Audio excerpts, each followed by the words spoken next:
sessions, so 1.2. Para nakipagap pa yung sabi niya kasi magkano ako sa retirement ko that time. Sabi mo, kailangan ko sa family ko, parang nagpapanggay. Tapos sponsor sa akin sa isang kapato ko. So yun na, ay talit ko naman na.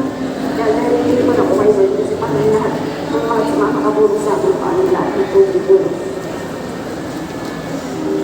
Tapos, nilipunta ko that time, nakita niya also sa may QC na pero natin po sa also explain lang kasi nakakaya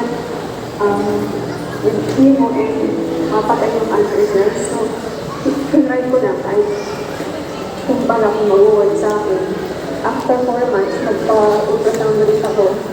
Yung sa liver ko, nawala na siya. Actually, kaya nalawa ng mga kapatid ko kasi kung ano nararamdaman ko ako yung uso mo. Kasi kung mas masarap yung tubig ko, mas relax ako, kasi ito yung energy ko. Saka yung mga nakakita sa akin sa office, parang iba na yung aura ko, iba na yung tubig ko, hindi na ako parang nanlalata lagi na namamayat.